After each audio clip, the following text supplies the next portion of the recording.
मैं आपसे पूछूं आपका नाम क्या है, आप बहुत जल्दी उत्तर दे देते हैं कि मेरा नाम राम है, विष्णु है या कुछ और है।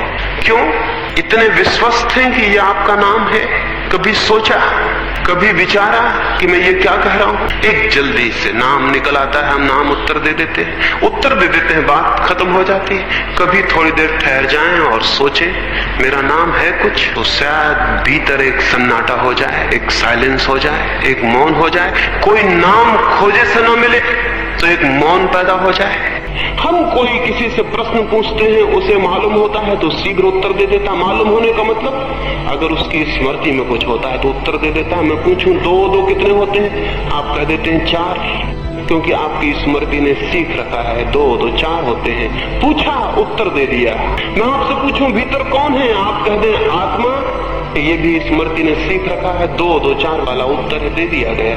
लेकिन स्मृति ज्ञान नहीं है, तो स्वयं की खोज में पूछते वक्त कि मैं कौन हूं, उत्तर की अपेक्षा न करें, क्योंकि जो भी उत्तर आएगा वो स्मृति से आएगा, झूठा होगा, सीखा हुआ होगा। सब सीखी हुई बातें झूठी होती, ज्ञान नहीं बनती।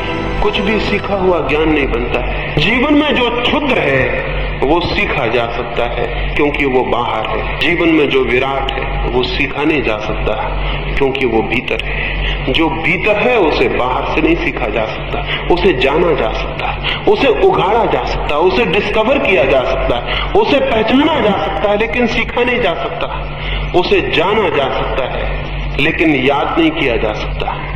तो जब भी प्रश्न पूछें कि मैं कौन हूं, और वो मनुष्य कभी धार्मिक ना हो पाएगा जिसने अपने से ये ना पूछा हो कि मैं कौन, और वो मनुष्य कभी सत्य को ना जान पाएगा, और कभी आनंद को भी उपलब्ध ना हो पाएगा जिसने अपने प्राणों की सारी गहराई में न पूछा हो कि मैं कौन हूं।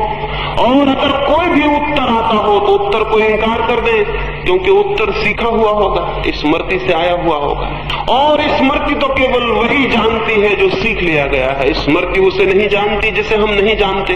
अज्ञात है, अननोन है, जो अभी अपरिचित है, उसे स्मृति नहीं जानती। स्मृति तो जो सीख लिया गया उसका संग्रह है। स्मृति के उत्तर को इनकार करें, स्मृति कहे विष्णु हो, उसे जाने दें, उसे पकड़े ना। स्मृति कहे आत्मा हो, उसे जाने दें, उसे पकड़े ना। स्मृति कहे परमात्मा हो, स्मृति कहे कुछ भी नहीं, केवल पदार्थ हो।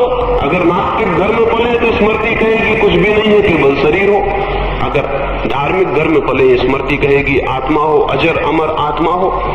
ये दोनों शिक्षाएं हैं, इनको छोड़ दें। नास्तिक को आस्तिक को जाने दें, ग्रंथों से आए हुए उत्तर को जाने दें। फिर